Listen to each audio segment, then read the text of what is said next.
As I said before, my name is George Abraham. I'm the Managing Director of the Global Anti-Scam Alliance. Our mission is very simple, but ambitious.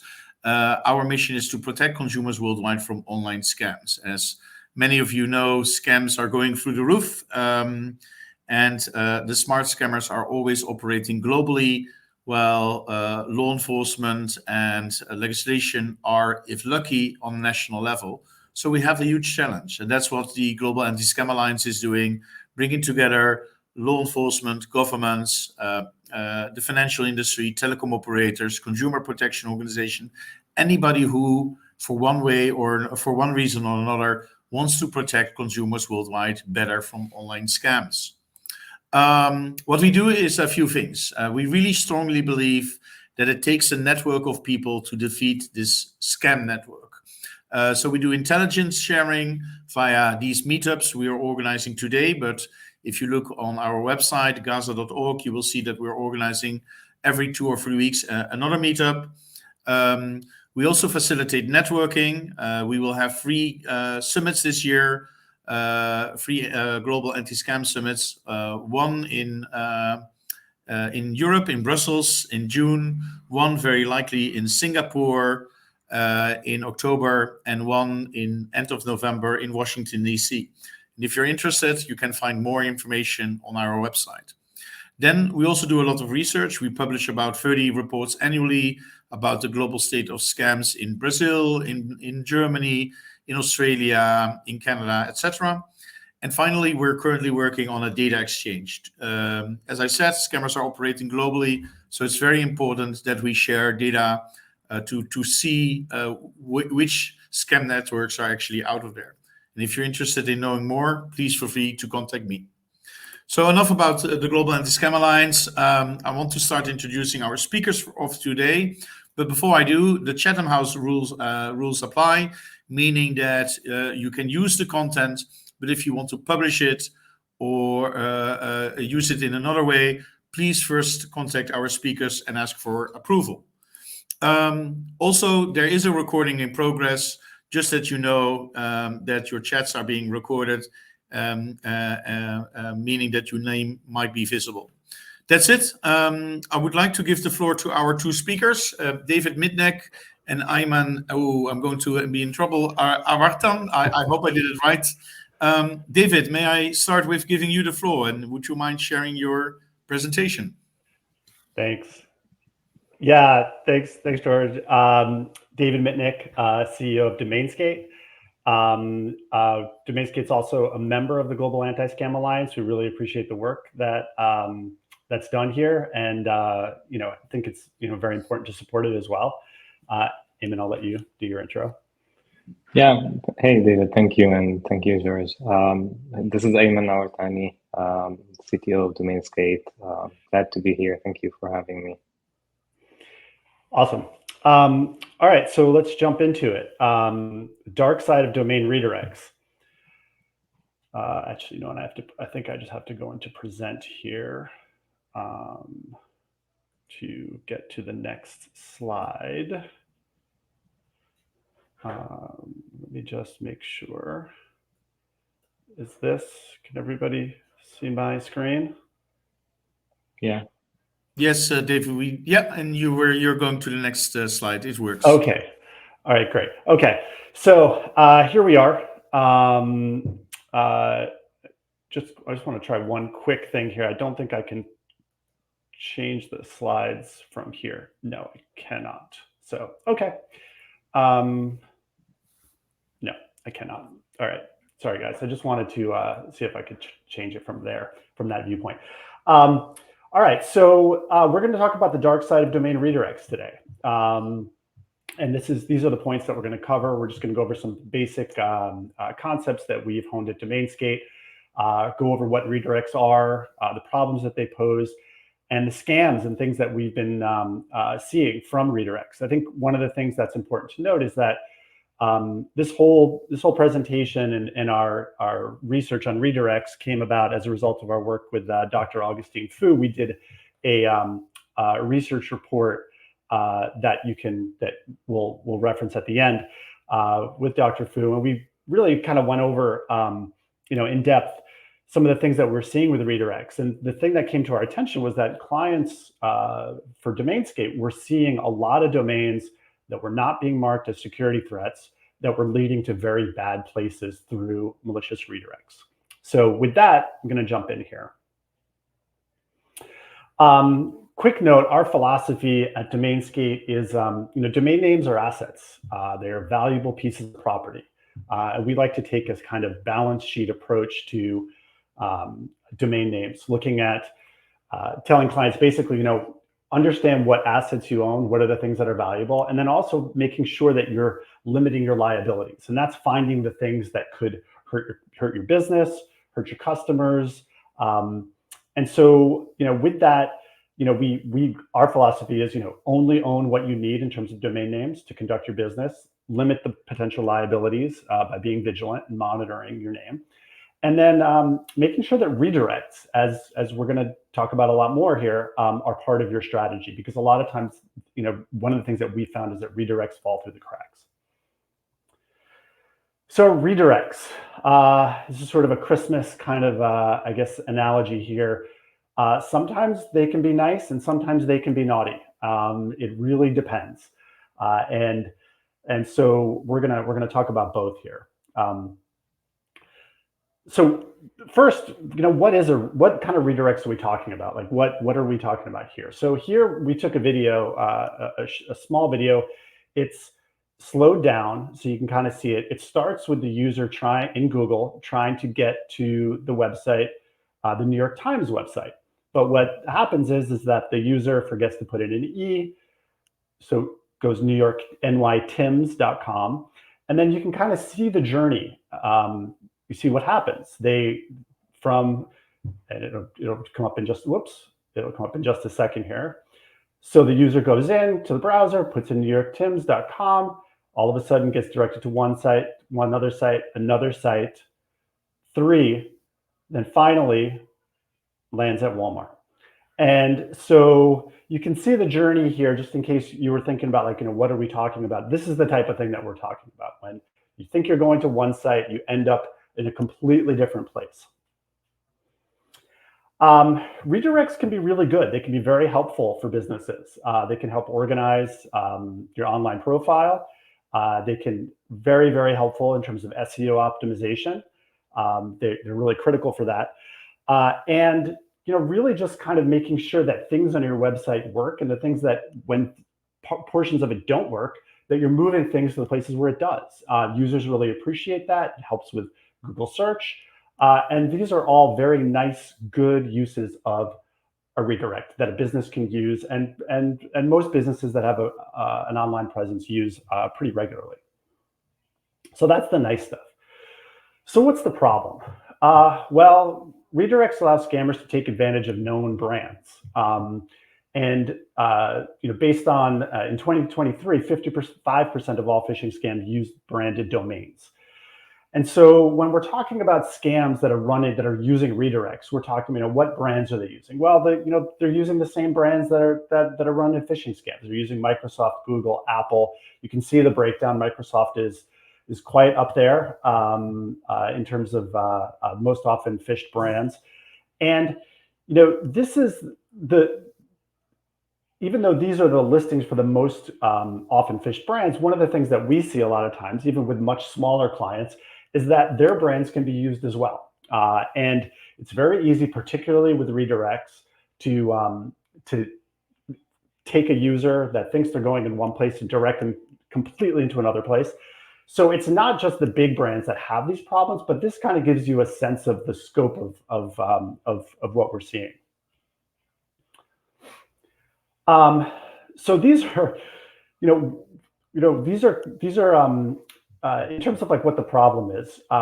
Redirect sites can be really malicious, extremely malicious, and we're talking about landing on places that can either take money or sensitive information. Here are 2 examples that we found from our system. The first one here you can see is a message from a Mac OS security center. So the user tried to go to a site, was redirected. This pops up, and you can see it's pretty intimidating. It says Mac OS security center has identified your system is under threat. It gives you very specific, wants you to download and click on these links in order to avoid this threat. All fake, and you can see it's a message from Mac OS. It looks pretty authentic, to be honest. On the other side here, we have one that we captured from that's using Google Chrome, asking the user to update their browser, attempt to get the user to click this infected link. These are examples of really bad places that redirects can lead you to. Here's another one. This is a recent scam that was reported on in cybersecurity news, January this year. And again, all of these different factors, this looks really good. It's, they're playing on the idea that this is secure, you can make easy money, these are trusted, you've got the credit card logos, it looks very, very authentic, 30-day guarantee. This is a total and complete scam. So why use a redirect? And so these are some of the top reasons. Like, why not just use a static domain? Why go through all of the trouble? So I think I'm going to pass it on to Ayman here, who's going to talk specifically about some of the technical parts about why redirects are appealing to scammers. Thank you, David. So when a scam is in action, usually they put a lot of effort into building that scam. Executing it is part of planning it. So they don't want to be detected quickly. They don't want to be taken down quickly. And redirects provide a mechanism for them to stay active. So when they getting hit or they are detected or there is a takedown on one part of the activity, not everything will go down. They will be able to recover quickly. So that's number one. Number two, it is also very tailored, very customized based on the users they're targeting. David, if you can go to the Google Chrome update slide. Oops. Yeah, 2 slides backward. No, go back. Oh, backward. No, back. Yeah, if you can go back. Yeah, 1 slide back here. Yeah, if you look here, you'll notice that the Chrome update only showed on the Chrome browser, and the Mac alert only showed on a Mac device. So the kind of scams that we're looking at here are not dumb scams. They are smart scams. They try to analyze the user, understand who they're targeting, and then try to show relevant information to them. So they're like when scammers think about finding a way to target their to execute and target people with their scams, they need an effective and a hard to take down approach. And redirects is very, very great in that. Also, it is really hard to detect from consumer perspective because it's really fast on the browser. Like, let's assume that they launch their attack using an ad. Users are cautious when they see an ad, they try to see the domain. And if they use a typo in the domain or remove the letter or something from that domain, consumers won't notice that. They look at the domain, makes sense, it is relevant to what they're looking for, they click on it. But now what happens that it takes them into multiple hubs. And really, these hubs are trying to analyze the user, check if it is a security analysis or like someone who tried to prevent that scam. If not, if it is a real consumer, then it is going to take the user into the destination.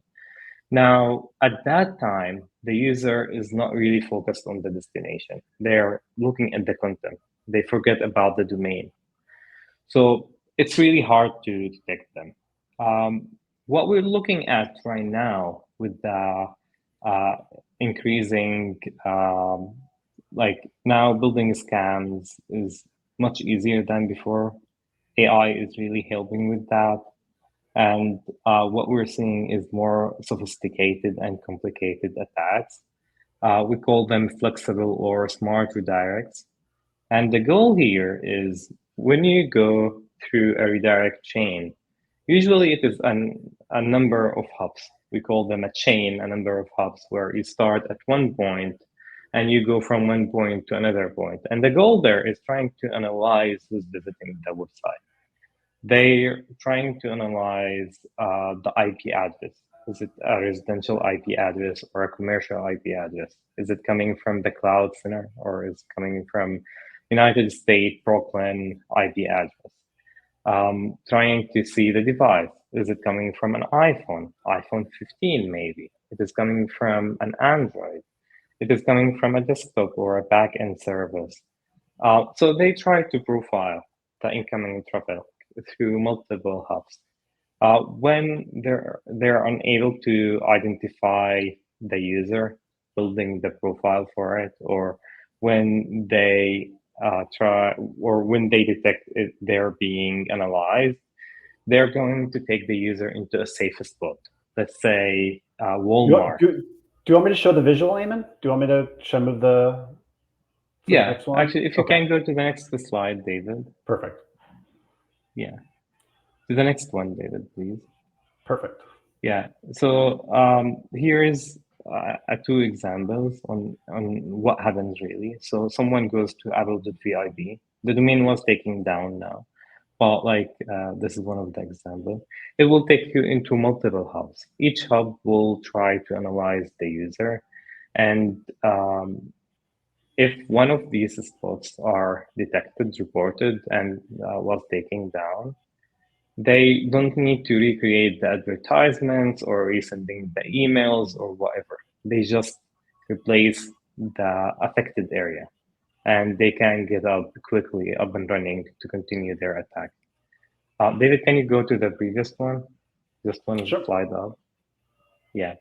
So here's the other perspective of what we're talking about here. So once a user go to apple.vip, they start analyzing the user.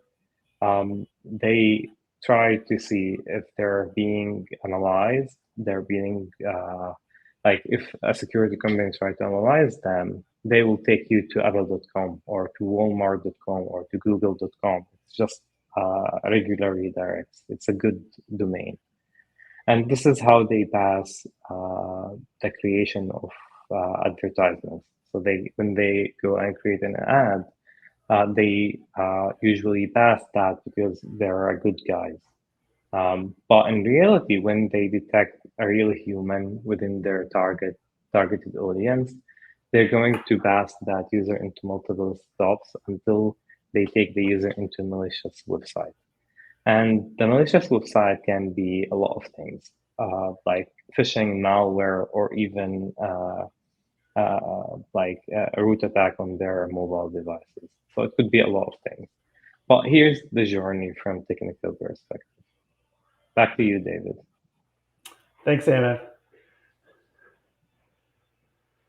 All right, so a couple of things here also, things that are good to note is that redirects can happen even in Google paid ads. I think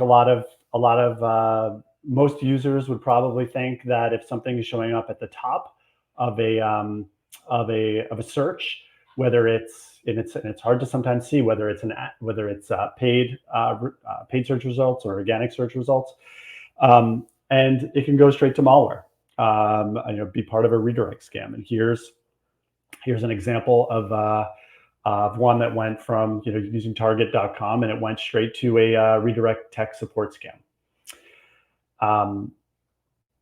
Okay. Another thing that redirects can do is help you steal traffic.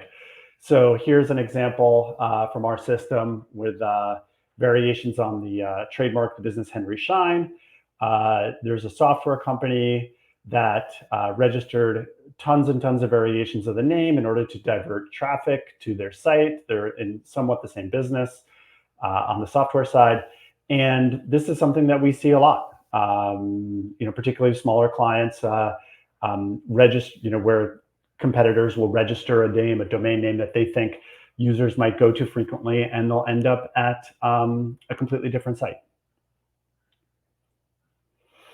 Now, this is the other thing is DNS vulnerabilities. So if you haven't locked up the domains that you own, and there are some vulnerabilities in there, they can be vulnerable to redirects as well. This is something that was just reported on recently, affected BMW, and as this says here, sometimes you can't even trust links with your own domains.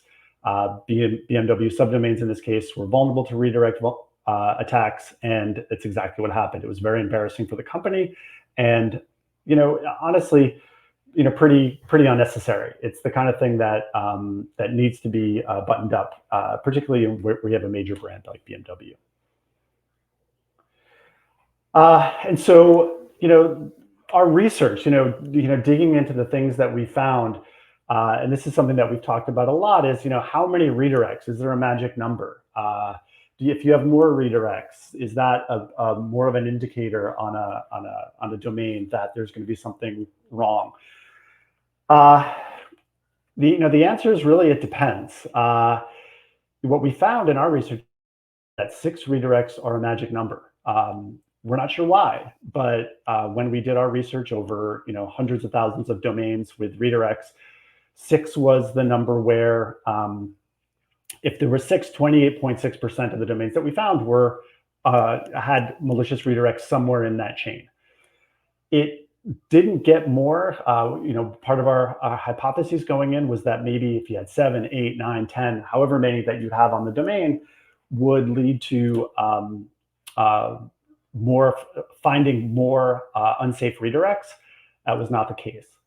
And so 6 seemed to be a magic number, and we're going with that. We're going to be continuing some research to see if that continues to be the case, but that's important to know. And so just because there's even more than 6 doesn't mean that something bad is necessarily happening, but 6 seems to be kind of a magic number for this.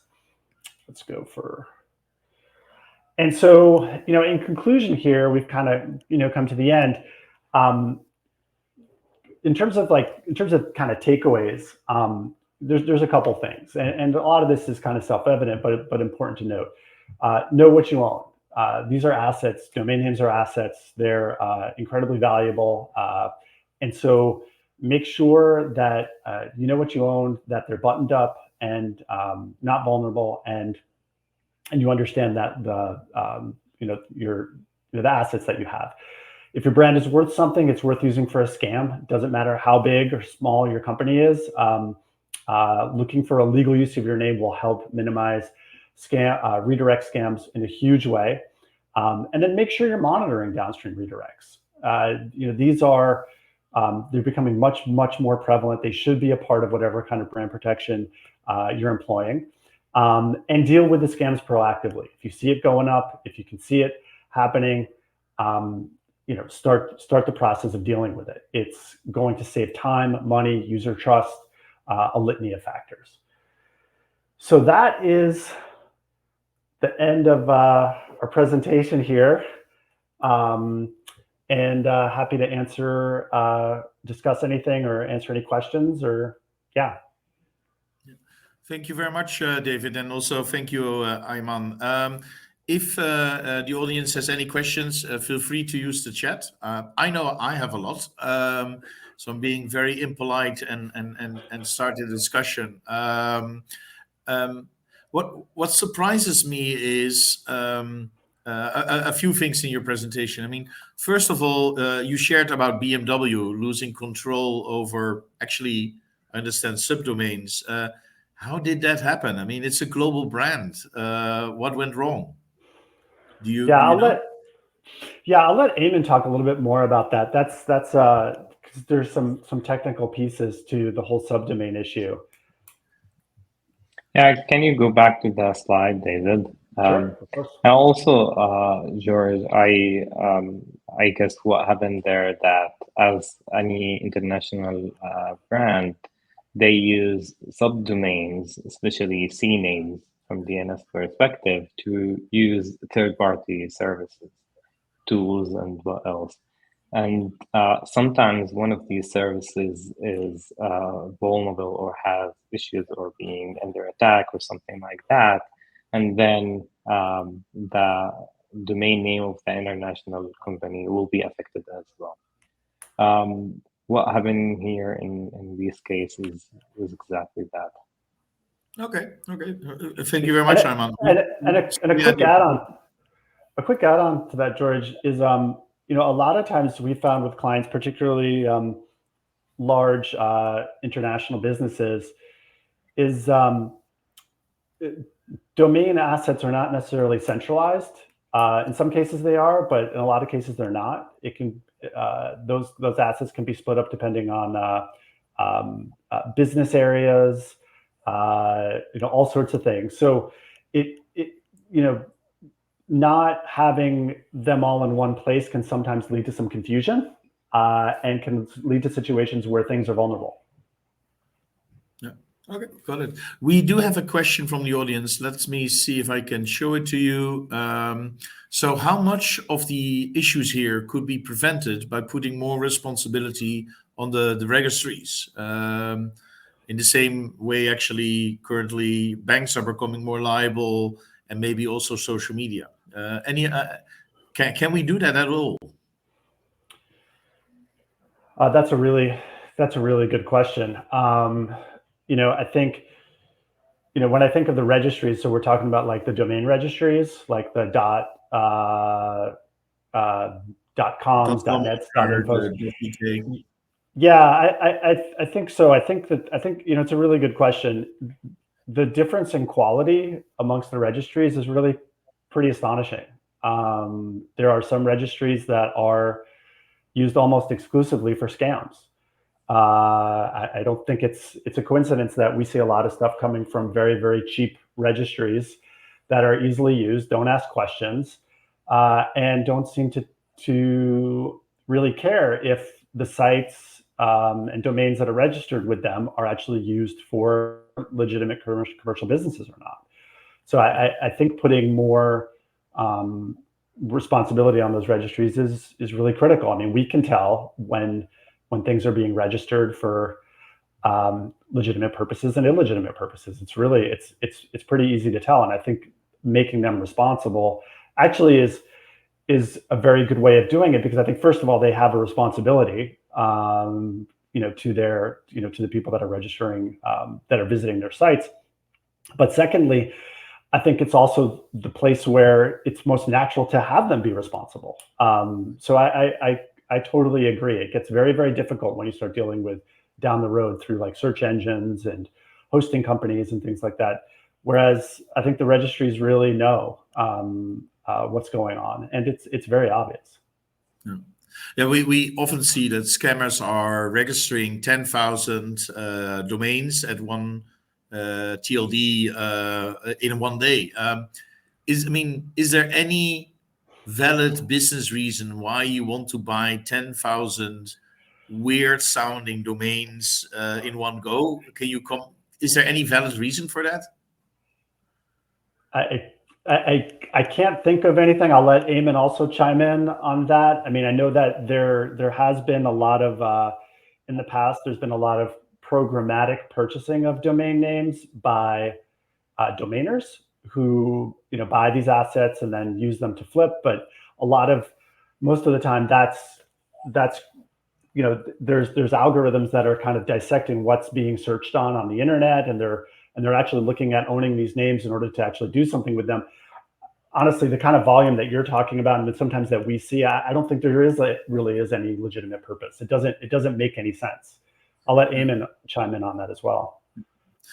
I see another question from Ken Westbrook coming in. I want to rephrase that a little bit more broadly. What he is asking is, can you think of policies by tech platforms that could detect naughty redirects? But maybe one level higher, how can we faster? Because I mean, the scammer, if we're testing a redirect, it's goes very legitimately to a safe website.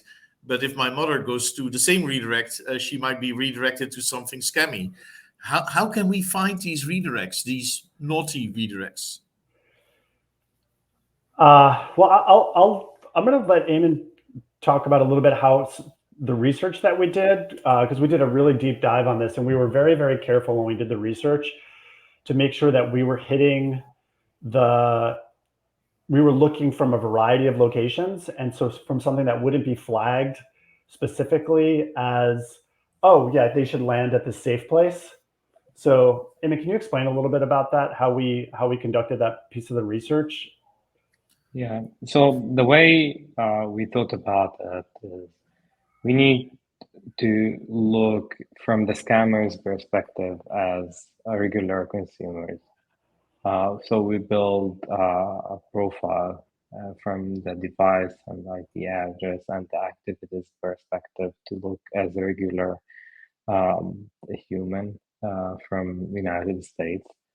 And we try to visit these domains and analyze how they reacted to the changes that we did to the personas of these bots that we built. And basically, what we noticed that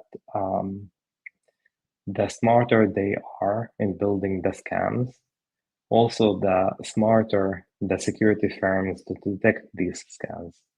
So it's not, I don't think it's about the government or the bosses to be in a place, but it is about the security firms who's specialized in this kind of work to level up in their work to be able to challenge the scammers and be able to find the key information that will help them identify, analyze, and prevent these kind of scams. What we have seen in our research that the current state is not really high in terms of detecting and preventing these kind of scams. And we feel that there is a big area here for improvement. In DomainSkate, we were able to develop a software that is somehow capable of figuring out and detecting that this is a scam and report it back to us and to our customers. And we feel that this is like a huge area that would require more work for everyone to improve at it. Back to you, George. Yeah, David. Yeah, and I think also to that is, we've had situations where we've had where we've reported to registrars, where we've reported domains as scams because of the downstream redirect, and had them come back to us and say, well, we went to the site and it's fine. We landed on, and then, but we captured the information, the client captured the information, we had it, so they understood. But a lot of times, I think also, getting the registrars to understand that this is a problem, just because the site looks great or looks like it's just legitimate or part of some sort of legitimate ad program, doesn't mean that that's the case. Oh, George. You're muted, George. You're muted. Sorry, David and Ayman. I mean, you started this research. I think it's really great because not so much has been done in this area, and we are seeing a sharp increase in scammers using redirects to hide their scam from cybersecurity companies, from law enforcement, from brands. What is your next step? What is DomainSkate going to do next? What are the plans? It's a great question. So that's a great question. Well, we've made redirects, a big focus of our work. We think it's something that is really critical for our clients. And the more that we can, doing a webinar like this and getting out the message about these types of scams, and I think for us, our focus very much has been on, trying to move away from the more traditional methods of dealing with scammers. I mean, has been largely deprecated from our perspective. Yep. So and going forward, it doesn't look like it's going to be, honestly, to be particularly helpful. So we're honing our system to figure things out where we can find things without relying on that sort of information. I mean, it's great to have it if you can. It makes everybody's life a lot easier. But I think focusing on these other areas, and redirects are proving to be really fertile ground for these for scammers. AI is making it a lot more difficult very broadly. I think we're all seeing the impacts of it. Ayman mentioned it earlier. And redirect scams are very easy to run and make them look really, really good with AI. So Ayman, anything from a technical perspective that you're? Yeah, I think the time between launching a scam and detecting it and taking it down is really important. So the longer the attack is live, the more risk and harder it will recover from it. Let's take phishing scams, for example. If they launch a bank phishing attack, they recover from that, from the bank side alone is critical and tough, and it's complicated to deal with the aftermath of the attack. Yeah. The challenge is how fast can we detect these attacks, because they look good most of the time, but they decide to look naughty some of the time. And using your David. Yeah, no, So the faster we can detect them, the less of an impact we can have on the businesses. And here, I think what we're working on right now, we're trying to make that time, that gap between the two is really small. And well, in DomainSkate, what we do is we gather information about a particular brand and we keep an eye on it. So we continue our monitoring of the digital landscape around that domain. We keep collecting information about the domains that can be potentially affecting that domain. And once we have that domain under our eyes, we try to analyze them from security perspective. And there is like a decision to be made on some of the domains that they must be monitored from ongoing perspective. So adding these domains to the monitor list means that there is an automated system that has its eyes on it all the time.